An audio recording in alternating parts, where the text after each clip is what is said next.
extreme politicians in the major political parties, Labour, the just be our start. Now, me name you had before. And no me who video be very disturbing about nurses for the day. No. Just few minutes. No. Na men clear. Musa down because. Okay. What yet am now so. I can't send be actually me to the Abu name Abu Mississim. Oh, want me go me name Abu Mississim.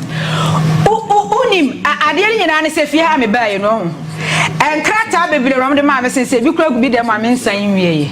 It's a harmony be a me piano. May the Cratano a year day at home. Baby, I'm a free banner and Cabinu Mungum. But only BBM say global info analytics at the survey Biaba. This year or the Biaba, the Biaba. Now, Adiaba say, oh, yeah, poster. Na say we yes survey. I was what you say yet bia na get facts right and I say accurate. There are at times utimi di bibi ba. U projection and that's all predictions. Utimi getting it right, utimi getting it wrong. And don't think say the first say bia ye want 100 media house and I say radio stations ni TV hanamona. Emu 99 Efra said ya wodi aba no say netie doesn't mean say obia betoni wule na why dey wudi so na wodi aba wonim Tuesday no na me be ye ni latest ni current year wodi aba na said this year after election we declare the first one by about NDC 2028 obia ebia voters esa womo ehwa womo peno de no lead professor general no Pokwadima ye vice president ena na hare reduce to so ena na ye friend say chairman general to so no me ade but me ni Ghana for wa say ni mu say wo pause a wo de ba no wo de wo se de why no survey ebia 16 regions no wo peke ebia 13 out of ebia 16 ana ebia 14 out of 16 ben krofo a o sample wo views no de wo cancer professor general no Pokwadima ena me so me say me no nya adwen because aduma we say na ye no je bi baby you cannot agree with it everything. Yeah, I mean that's a fact. Yet me no be adwen ye pe wasase so da. In fact the very moment ye me esa we and now say about 10 of us ye be call adwen kro no na say that day na we say ba be say but the fact to say ye ka say ye na ye kwadwe kro wo be your dear ta go be kan de meka me dear you might disagree with me but it is not probably a lie. Okay. Okay. But me no na enya adwen. Okay, me no na enya adwen because JB me baby a me tie me hia ti say bia obi di say me beba na waka kire me say e bia ti say ye kwa akwati aba election no me hia say wo na wo dey wo say me beba na waka kire me say NDC be obvious say NDC be wini 2024 general election wo share grounds wo share campaign wo share Ghana ha say na ye clear say NDC be wini imagine be so I don't need your survey or your ratings your projections or predictions and I bet you say your friend say Baumia ebeto from ama NDC ade awini share before I ever call as not by election 2024 no 2023 so what the projections ebaye fe be June one na ba wo say NDC lead and few days to the by election what the full by ya now we see NPP parliamentary candidate Charles Opoku lead by more than 1%. Few days to the by election. So now the buy, but if you are that few days to the by election, you call as in not you do one mono. You pack your car now with any pie, air banana, who say James the Chukwese birthday. Ebe me. But now why I would the Aba? Say Opoku ni Charles Opoku be wini, but you do one pass election in Sukwe and this parliamentary candidate here or really yeah. So before Akotia by election, so the card by MPP ni lead. Then later, and Asaka say MPP NDC Ashasia ni na what the buyer say MPP ni lead MPP. But few days to the by election, no, and I would the buyer na what say NDC ni bede ebe. And indeed that time so percentage take it or the buy ni na yes. It was accurate. As a media station, Tagona wa hanu say so you would admit to say. Before elections, now you hear those projections, from different posters because now can say so yeah we can say projections say and the Ghana for towards a certain direction, and that direction projected a certain particular candidate and a particular political party, and indeed we worked towards it. They also worked towards it. It's unim. The fact is, why your research? I'm a student of research, but why your research? No problem. The moment you start doing your research, mind you, say the same research now here, the other posters also here research, but your projection came to pass not just because of anything, but because of the way you conducted your own research. But me, I can sit down, analyze your research, punch holes into it. Maakye said that the research we are the same. I disagree with you on the marks. Share unim, Dr. Bawumia, and so to Sinapo as the running mate. When I hear projections, man be Kumasi. Yes, Professor Smart Sapon. Sapon, yes. Oh yes, projections ni what was the end result? Okay, JB, what do you finalize you here? Musa Dankwa say, your friend say, MPP there now about presidential, we should delegate.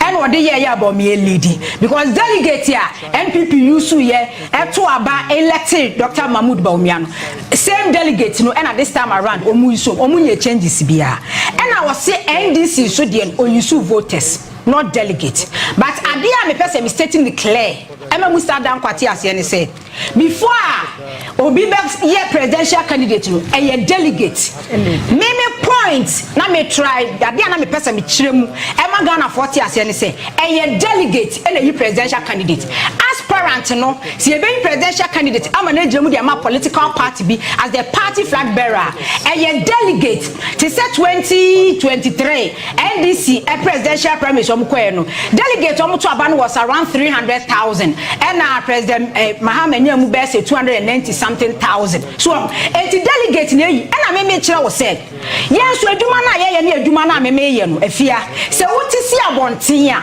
e di ankrofo obon e ban presidential aspirant no e di trade me kwakwa ye close me kwakwa ye but what is here bontia e di ankrofo obon e ye chairman general Honorable Kopoku chief of staff Julius Debra e di miensa we ne ankrofo obon say wo beti Honorable Idrisu din a Idrisu din mem wo beti ni din a NDC fo no mu no omo kwakwa presidential candidate no e bi optimika say be a running mate because of baby of free ban no other region of free ban but a ban is a presidential aspirant na edina yebo no na Idrisu din nim eno na won ti asende eno na make sure say etu ka say the voters do you want to tell me say your voters na go presidential candidate dia ma yi na so who ka bibia ma who just mass signal bia ma NDC delegate say okay pe me serve na me koye no enipa na me ye no voters say enipa we no mo pe no enti nipa ko mo amugbogbogbo wo mu di nyo na voters ye de pe who are the voters NDC for almost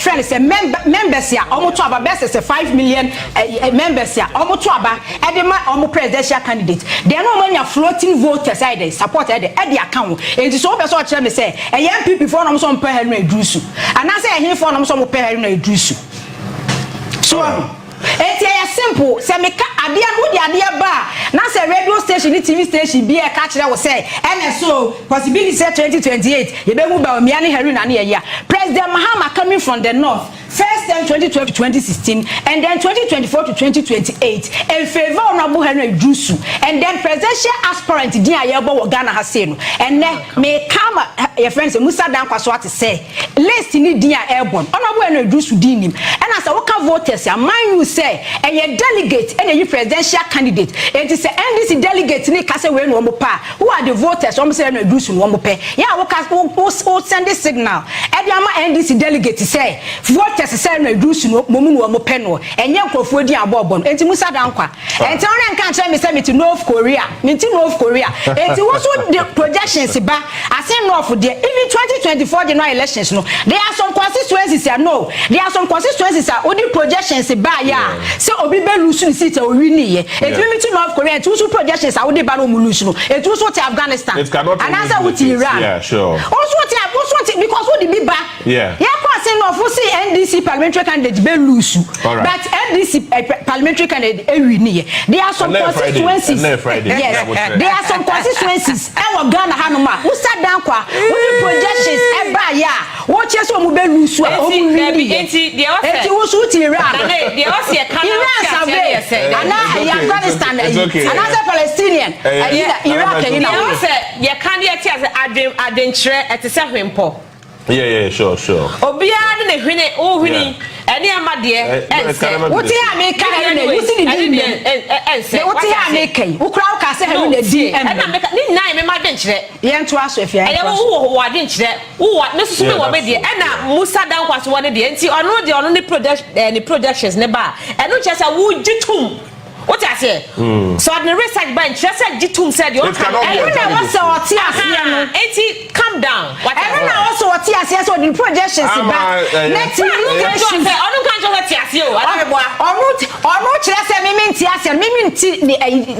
criteria na say na ya ode here as it mimi to North Korea. Everyone na me say I'm not hurt if you say my yeti waduma we so. Everyone na me say ni say ono so the bi ba enye accurate and onya no correct all the time to ono so ya not on the Afghanistan and I say Iraq na eba na because of the people what this time around they make can say Ghana for say what you mo ka mo say names oh and now Friday we be met me see na onim and the dress of family also very interactive you know na baba family also it's that true very interactive you know na baba it's who I want to so who you be na catch say baba after to me this very particular komodo it's Mr. Jeffrey Tago na yahwe ye be take a critical analysis of Nyema Akoso Fiti Enra enene we zoom down to and let me say that go be video am up and no be live for you na afi area you zooming into a certain discussion be a very very sensitive or how to say you see some of these issues do point to be na adibro we enye beef enye issue of course jai nobody will begrudge you for whatever decision you be take because the decision what they say Tago Enra next is for the strike over unpaid salary. Yes, sorry. What do you call it? Protest. About the coach over unpaid salaries. I think be Bosume edu.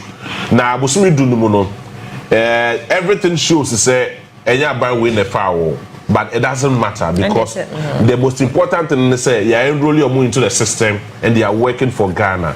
Some of them shared a very genuine concerns. Say omo rent aso omo transportations and then as for nema bebre ho especially a man of woman they touched on very sensitive issues. But what I saw and it's the minister in charge of health Mr. Kande Baye no so my fans be oni omo ina na eye eshijama no from where you sit tell me Wakasa wadrin. Mama, lady. There was a particular lady beer. Yeah. Oka say honorable or like also an actor. Minim se muhu Onua. Drama obeyi abegina yeah. O she green. Yes, I know she person. Now she green. Minim se no you all the videos so the reactions need. Though she's in pain. What you say? Okay. You have videos in Nakasa. Girl no wo wet so. What teams what tell class check pa. Who dey tie? Onim odi ya woni mu. Yeah with the yaudie no. O dey ya hwa dey. Also na bo osun. Kai we be fine. O dey aja ko ni lenwe. E kan na onye lead character. Like oh wow. Show action. Why do you keep disrespecting us? What's our crime? Was our crime the fact that we went to buy nursing training forms and not purchase that of university to practice political science or what? You just the other one. Show action. Madam Journalist, can I ask a question? The Honorable Minister, can he come and tell us that he hasn't been paid since he assumed office for these past 10 months? Can he come out and tell us? Can even one single assembly member come out and MC. Do you know how much they are paying MCs? Do you know? And do you know how much loans our parents to see us to NCC and the universities? Why are you people being so inconsiderate? What was our crime? What was our crime? Why do you keep disrespecting us? Message for the MIA or protest and say. Of course, there are other several reactions for Honorable Lady Bar could be no white. On you see a mirror crowd about or sort of pantai. And the Biano or call Kolebu Teaching Hospital. The transportation costs about 42 Ghana cedis. Why endure sad for Bosumi Edu? It's not a joke. Tago. I think transportation 42. We are just bleeding on the government to pay us. We've been working for 10 good months, no salary. Personally, my rent expired in 15th August. I've not been able to pay. My landlord is always asking, when are you paying? I'll be like, they'll pay us, please give me time. I stay at Span time. I wake up for Lebu. I take transportation 42 cities to work every day. How did they expect me to get that money to come to work? You go to work, doctors will write, check patients' vitals, 15 minutes, 30 minutes, do RBS, 5 minutes, 10 minutes, you bath patients, you tend patients every 4 hours. I'm doing all this just for the minister to tell me that he appreciates the work that I'm doing. Appreciation, babe, I don't understand. Which form of appreciation? How can somebody work and you tell the person I appreciate you for 10 good months? I can't stand it. I'm owing rent. What should I do to be able to pay my rent? I don't understand. They should pay us. Enough is enough. I'm tired. That is enough. My rents are so 15. What do you call? I don't know. You can't even ask somebody for money. The moment you test somebody, the person will be like, you're coming for money. And the person will be giving you excuses. We are just bleeding on the government to pay us. We've been working for 10 good months, no salary. Personally, my rent expired in 15th August. I've not been able to pay.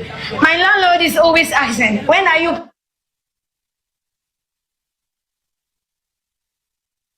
The director the other video in mind. They're not getting kasa. Yes, okay. In the course of JB, we come back to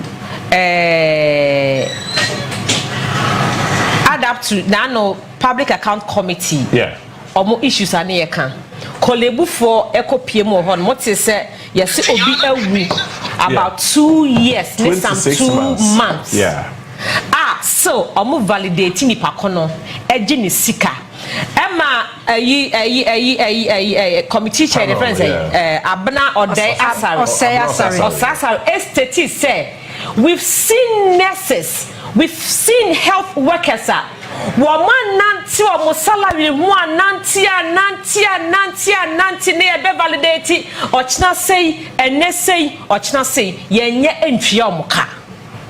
So say uhwe wanyina tie wanyina na se wo se nurses ni bi omo esu eye protest call out to send penifo ntwe omo ka me to me hu bone ni mfomso bi ho just that few bi na so no mo kasa no ho ente but then aboa no so oka ni bre ekom so eya se kom ne woda go through sa or how no mu a nya easy etia yi de ya kan se na raba kubusa se 10 months ni senka uba adwuma ne ntwi aka enka beba omo no they don't feel your pains no JB minister state whatever no ade chi ono ne ka ya fueli ama no okọ na adwuma o coupon o bibia they are okay the family members are okay simple obi ho no onim obi a owo abemu a otimi sort na offer still me sika mayo my mema we are sending mumu omo sampani for omo ankata nsende mumu omo nkrofo mumu vendors a uhia sika no ma send am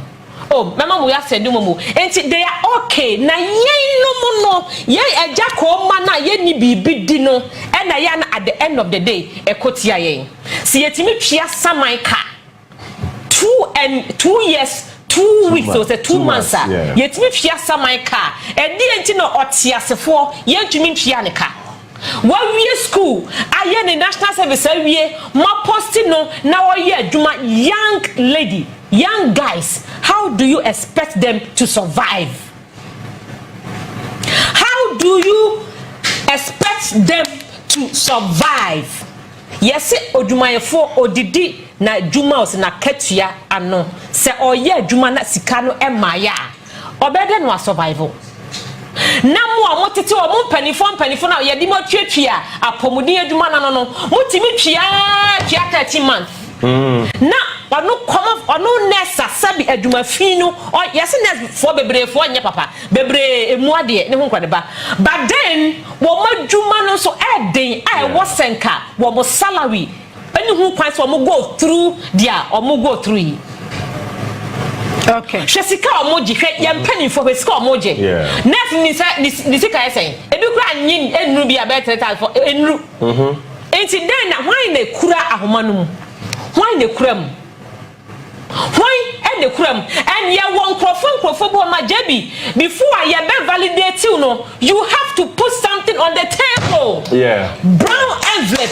You got to pay some money to obi obe validate wa school we ye juma ya post wa wo ye juma no odo no ti air condition mu ono onante form say the nurse for and nante form no what you say on nante form but then when we are process the document bi bia ye okay yes ye twia ne ka just say wa ko loan wo baby e de akoma validator no na wa validate you ansana yetimi atwia ka ehifo ne hu we say ehi senya Ghana enye ye krom ha no mo a ehifa ene ehu we se wunua en go through what they are going through ya wonti ase se ekwan no anka wodan a wonti ase je se kan wodan no hu se ade no aka media jebi dia me kan ne se wokwaka obesi na previous government the farm and so what previous government and so what.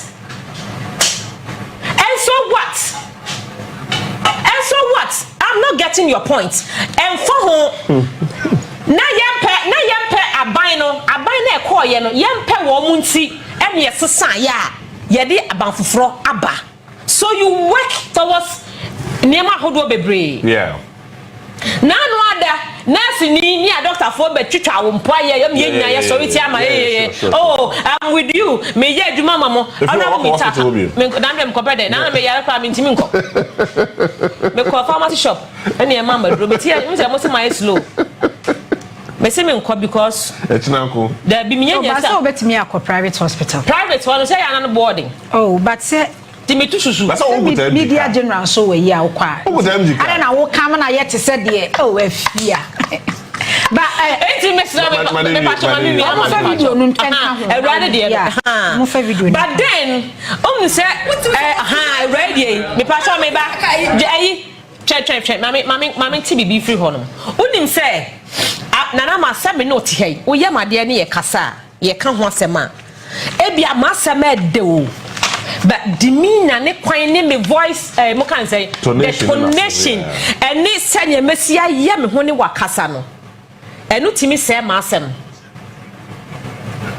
enu etimi esay ma asem Ghana ye ya mamre ne enne na ne ma bebre esesa anka ne ese akwada ne pani di asem a akwara ketwa unifo pani utim say ade ne pani di oye enye o ba unifo the Eureka ye ne ayi journalist bi o de microphone ko bo o de wura post ni hwemu difference bi anim yeah yanko all right ye hwe sisia tago ne manaba ba mo mi ni kanti ne ye hwe video we bi a e beto akobodo so ya bi betua ne cash ase what to so what school no ya drama ona mo kita kai problem ita kan go me so to so what school no ya drama ken o bit ma ya movie ya de no collaborate le we ni aja ko a o be ma e very masterpiece just say e be blow baby a o de o be gina ha o aunties bi o ase wo su ase wa ya mo wo so ya politician wa nya sa be da say le bra o ma time ya nche o ka kan ko fie le problem me wo ma bo chi bi o bra me ya national service me ti me musika amada me travel so we so paya sikana ama ani asa post me 10 months musika ansa ma adai ani waba post dey no timi nchia ma controller ti musika Obi Anje. Now, Ministry of Health for when I was activating my biometric, me chakwan. Ministry for now was how to share me and I copying to way, me printing in a person in Sikana. Media what's not saying I posting it and send Chamika. Now, some music and national service. And you can't idea. Yamiba Sianica. Okay, so she looks like a Odifo Kitwa. Or Casadona Adifo associate China. Amen. Nana Trasway. Jebi unim me ba Accra 2008. Me first station me buy no. Me fi kono Kings Radio. Na me wo me baby yesi o wo mu tie wo mu twam na me buy. First 3 months ni enjia me kana me wo fa na tie. Okay. Na 3 months me bedi won kana ni enjia me kana ma yesaman. Any amuche, let me tell you sometimes we see tete ahwe me gina circle state ka me di kofie da. Because me pon adwuma 3 months ye ntua me ka. I can remember say me papa say me man nursing training.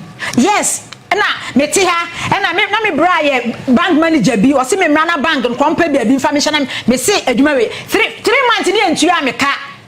Etimi du circle anumre na me say obi say ye mi sika. Na me peska fa car akwa shoma estate. Yes, me do circle na manante e bia ba salam down happy FM. Me nante me pon wa na me sa nante legiota e go 40 Toyota na me use legiota e na me ye de me de ko eba enti se wo mu se we mu gira bontin se yi a wo do ho hye wo mu hyu a hye no wa hunu se saati bia we situation wo so wo fa mu da na net say ya da kom ya sorry kom ya gira bontin so asire sika da ya kwaduma fira no pakopem anumra a ye ni di yeah, media adwuma before nyankopon be pagya do adu baabi no ekomo ana dew ene nanti ano wan nanti wasasi so no ansa na kire se watimi enti no omo ye we se no jebi wa akasa onim se wa bre pa media adwuma before be kase ye tu aka na fi ayi jebi wa bre enti so mo gina bontin se ya oho wa kasa no wu se situation me ka 3 months po but hwe we se mu 10 months enya asem kitu na 10 months no wa wie school watena fio ebi mate fie 3 years 4 years 2 years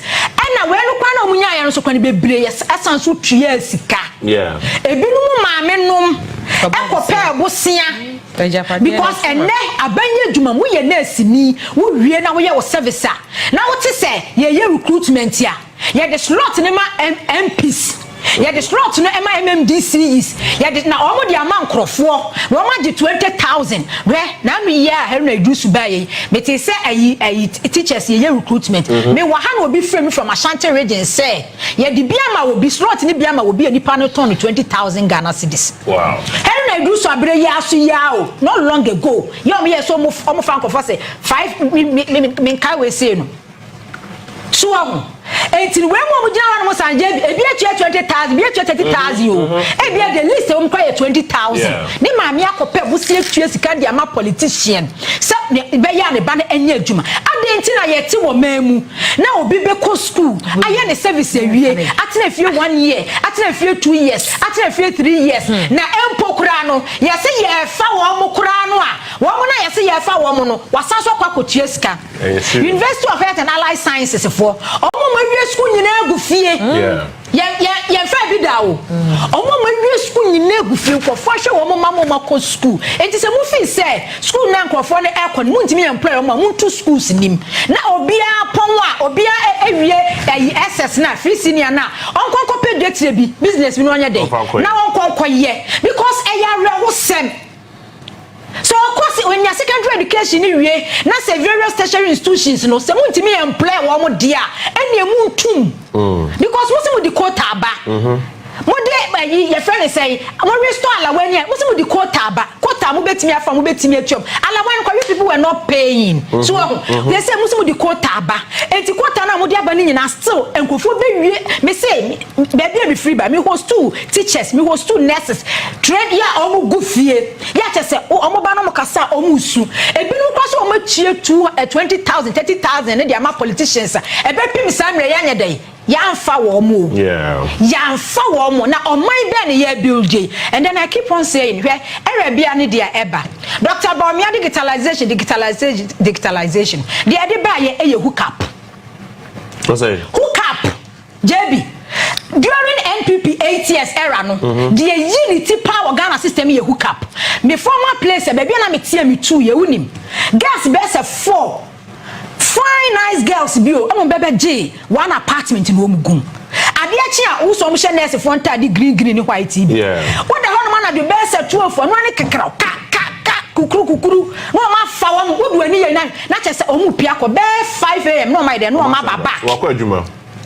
Na me bisa omo so omo ye part time bi wo henhe omo ye nurse for no mu nya adwuma enti me ye na me ka che me news editor yoda say ega oso omo ye and that was the first time hook up nurse for omo wie school omo nya adwuma ye enti professional prostitution and omo ye dey wo mo elbow yes omo dan professional prostitution omo ye dey wo mo elbow because system no sa na ye dey e wo ho no mo hwege ye a wo kasa mi di ne ho ya wo kwa bi so but utie ne kasa na edu akira wa ye national service kura once the year ntua ma ne da and the NPP just a national service no aside ghost names no mo di gusu na no mo dey bokro no enkrofo so kura bi ho no so mo sa fa wo musika sa di ye oman ben ni party mu no e de be wo man e na wo man no e ye nipa bonefo e man sa odi oman na ya nwunu ne sa e de asem den ni ya pesika ya kwako ye say ye pesika e de ama me who dey am kan po ya soldier for police for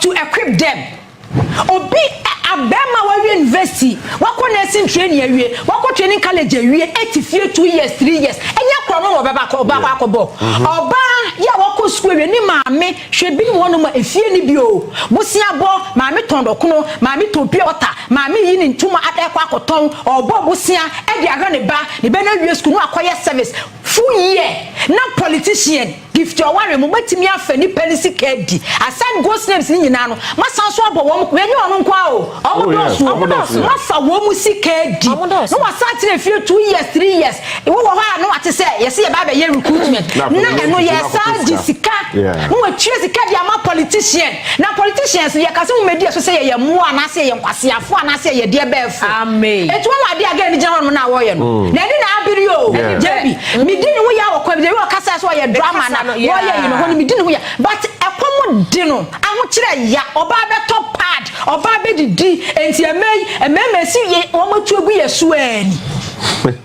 because say mema tu egu yesu ani because JB ebia unya 3 ya we ma 50 enye de bia so na 50 ni beba esa say be ma na ebia hwe so no be ma na abenya unya obi a ebia mimi say ebia obi fa me be timi ama me de we ni mu ba wo level na unya ne sa so eti JB ai ofri bunu ho ba bi na ba ya na me boa also wo su yeah JB de be ankofo girls ni enya simple girls ni bre JB ye bre wasase so yen kan share minta candle say na duma no enye coat she efia minta candle asam na wo kan efia me ba ma okay ma me fa ma nu nsi na bra de me nie me na me wo from me hwe minta candle asam na wo kan hwe okokwa gira wo no na wa ye emotional o se ne kondo ba bi ofri ba ofri me ba ofri kurase na eba e betimi aba so no so constituency bi so kura ide e wo mu a sa ordeal sa situation we dey wo mu ekomu ebie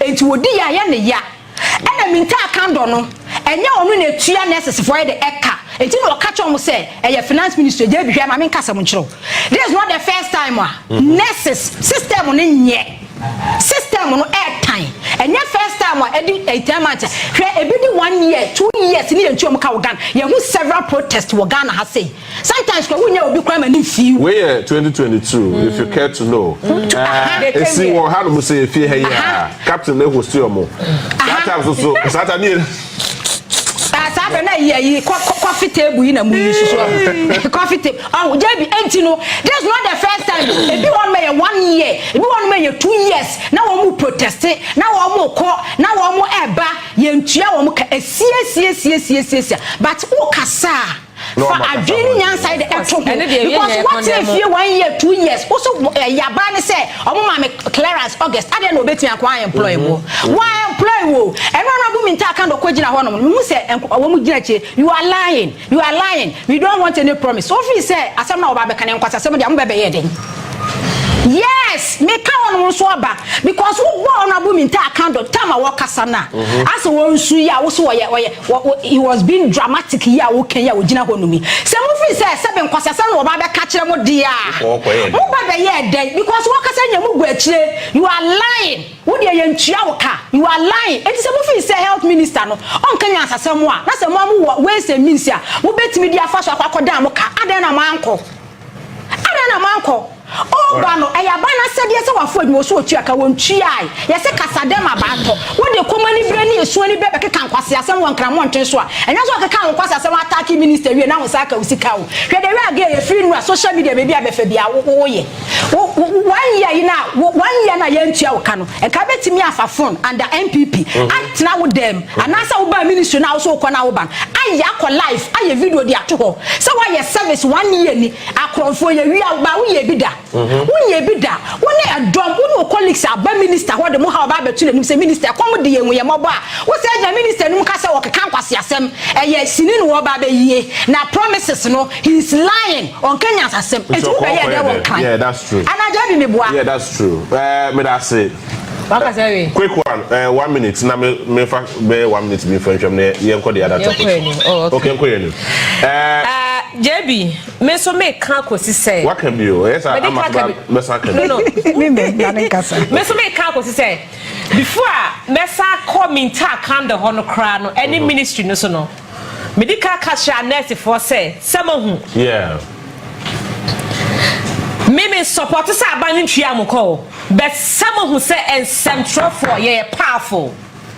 Some who me support say yentwa moka no ba ekoba na anu ada BBC ye e ma mo hwe duma mu didi Ghana semtrofo krom ha now you see also part of yeah na yes yeah na mu ko ye nyina microphone ye bi twia ma no eye mu phone na mo de kasa ye eye mu phone o su to o power poison ma me kasa ma o power poison amaja no wahiti amaja wahiti dia be kan na so me say me kan so me say me support abani twia on twia mo ka no be me di kan awo mo pin me wi a na ma back to the track oh just 1 minute bro oh 1 minute 1 minute pe what di ka bia ma ka bia so be san so ka she krom ha health professionals Dr. Tenkurai sa asem wo si ye anati fo am wo kuremu man ko Tenkurai ho ama wone mo anya interview mo akasa mo ntimi afa mobile phones ensi mo anim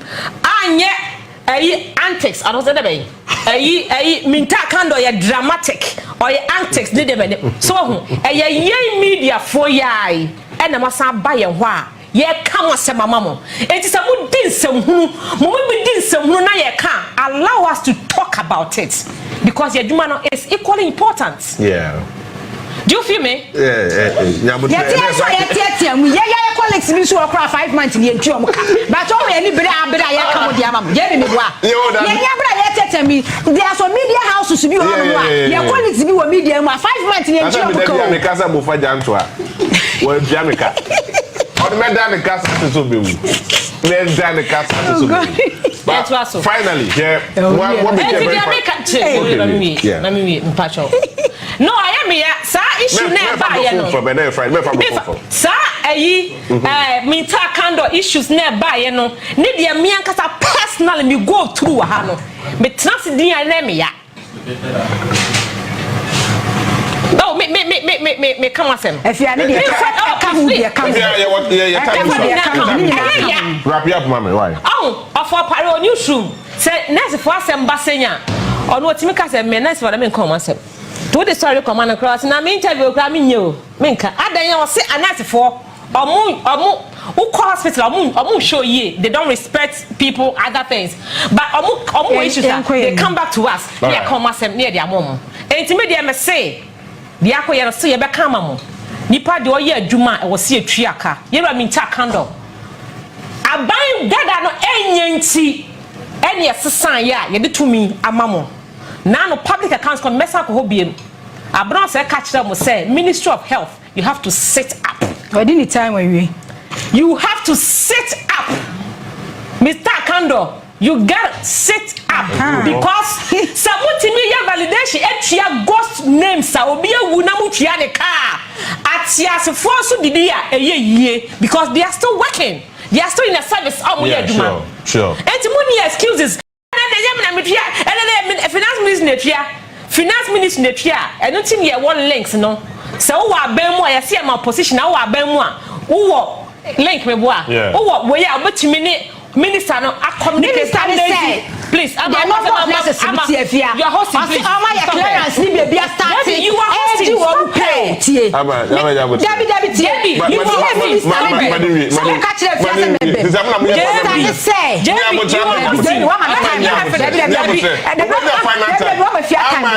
so please Debbie is hosting let Amma keep quiet let me finish then you come in the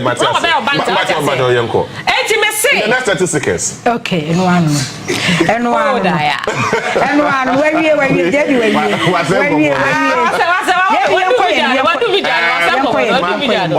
make a very fantastic point. Tagod very valid.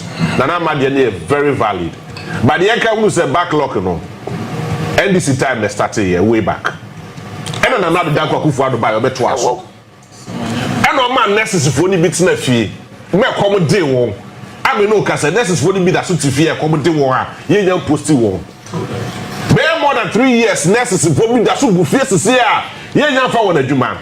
But when him abro any bay here where you come hand say say abandi aba free so a no apeka e dey am ba fifa oba any ene ayedi me they are all saying say bosumi do ni aba we by how many months ni 9 months 9 months so it means say technically ye for mo bosumi ba ko ye for mo wie ya pe so it means to say can one the bogu hono de ma ban we they will do it abandi abo yes I dey you NDC ye be the NPP yes and NPP so eye be the NDC but that is not an excuse because mobile ye tu obi aka please Mr. Minister your duty is not to complain. Your duty is not to be emotional. Your duty is not to be anything. Your duty is to pay. Fix it. What are you saying? Fix it. Because only your hospital say Gurem about more than 10,000 capacity beds of hospitals. Gurem yenya enka wasem. There was a real hospital Gurem. After military hospital and then the defense Gurem. There were more than enough hospitals for Gurem. It is a now you see your nurses backlog. UK for 10 nurses, Canada for 10 nurses, other countries for 10 nurses. Barbados one for 10 nurses. I hear the nurses for the I renting one. That's if you say your 30 nurses weren't enough. Need to make good use of them. I didn't say that for Munko before from Munko.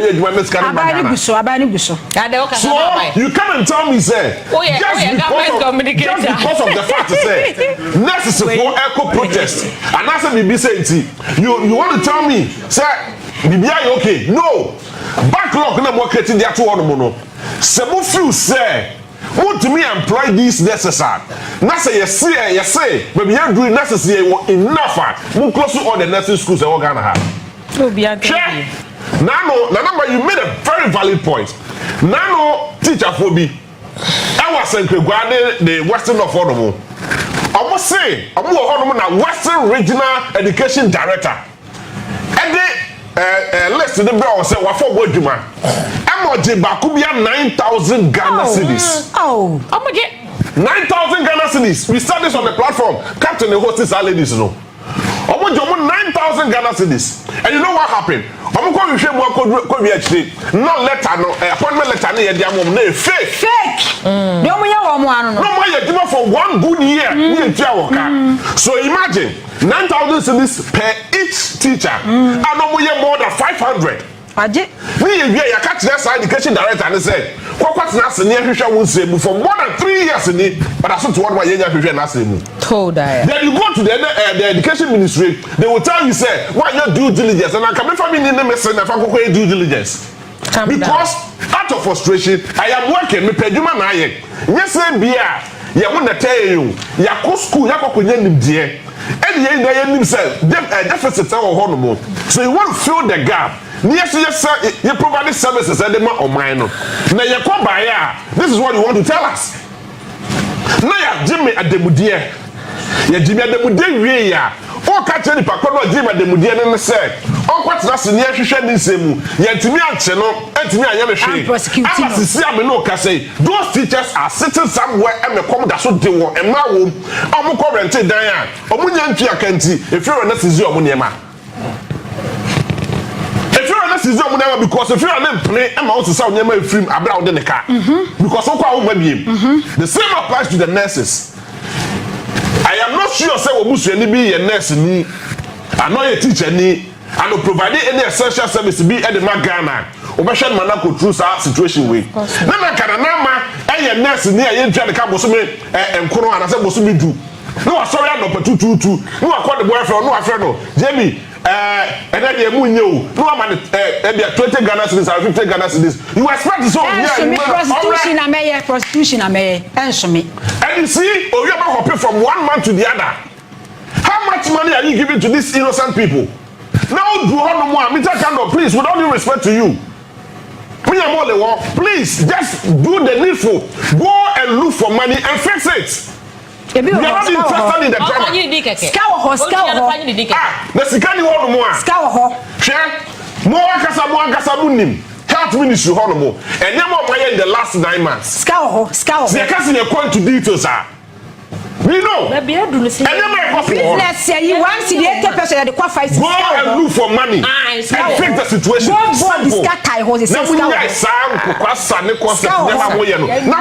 employ girls now. Nurses for a backlog for over 3 years, 4 years, 5 years. No more because it's a whatever rusty. And that's funny be one here. Yeah, go school. 3 years in it and out of here. Okay, journalism 3 years. You would have to go through another process. Of course. See, they don't quite orientations in exchange program. Say the buyer you'll be equipped with the situation. Now, those nurses are sitting somewhere. I come to more chance about plan. It is a nurses Ghana say UK, you be able force the pen or some Are who JB Ghana Are no go chip on go say no go abrewato no go say the money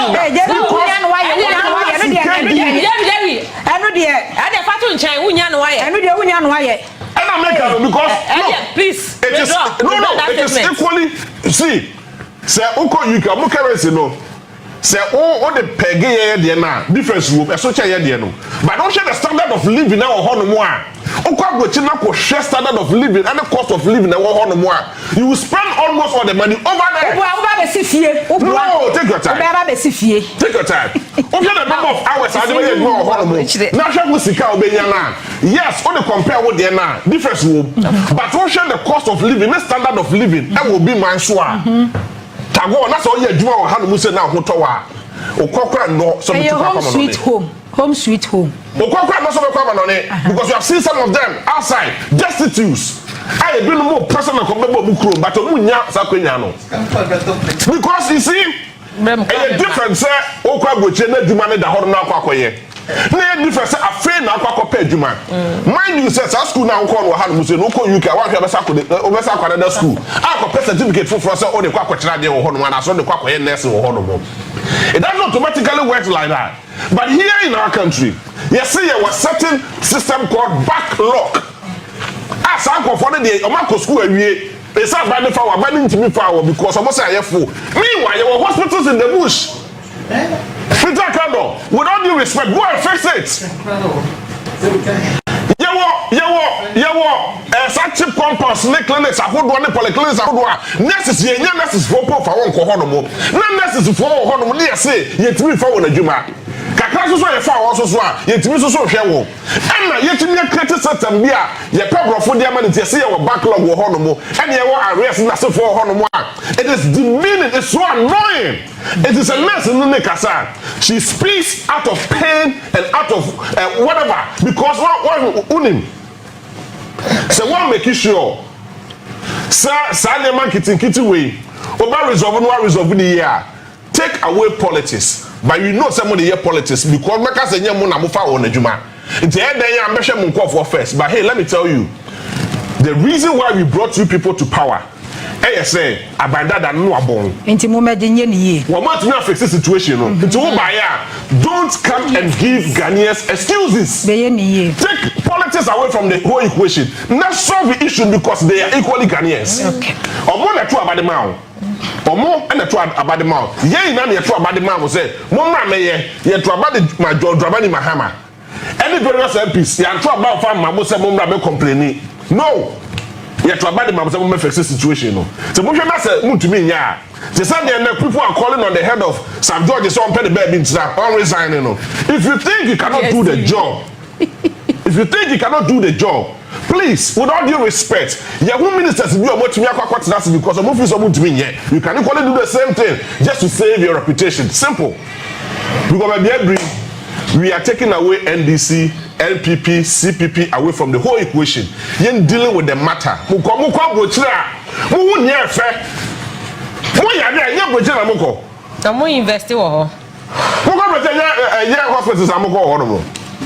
JB, sorry, but tell director ready 1 minute. Let me say Enra, finance minister, cocoa prices no. Watum. Enti cocoa piafo. I do 58,000. I do 58,000 thereabout. I say the year pen to mono. And I'm not just a young press exchange rate in the Bekosro. Because director Oka 60,000. The young press your friend is exchange rate is any Kosro dia. Because you share August from 3,100 per ton. And no year 2023-2024 crop season you to 3,110. Yeah, na a year 4,000 yeah best 4,100 bibisa. And I want to $5,040. Yeah. So but because of that time $5,040 because I didn't know $3,100 per ton. That's one who deal free $3,100 to $5,040. That is a watum. But because of say one no rate no na 16 $3,100 no ho. And only my rate near the calculation never cost. Yes, but from 3,100 to $5,040 no. Yes, one year because now mini rate was a 10 cedis. So the real calculation it's here. It's not for can woman to and I said dear woman to from 3,100 to $5,040 and to and it says say I'm exchange rate if I say na shoot no almost about tum. And this calculation when I was here, yeah, say per se. Also, me can say no exchange rate in the city na dollar na pejan. Export because you do cocoa season, or tobacco export. Surprise ni wo form wa. Ebe ha cocoa a farmer no. It is your penisa de na dollar ne nkosoro. Na de ye 260,000 e farmer farmers. It's honorable finance minister wo gba adwuma. But where we are na se for no tiwa mo kawate ne komo ya. Ye de ye komo wie. Also ya boa o de fa ha ne hwe why saso be ku onia Maakye fa be wo so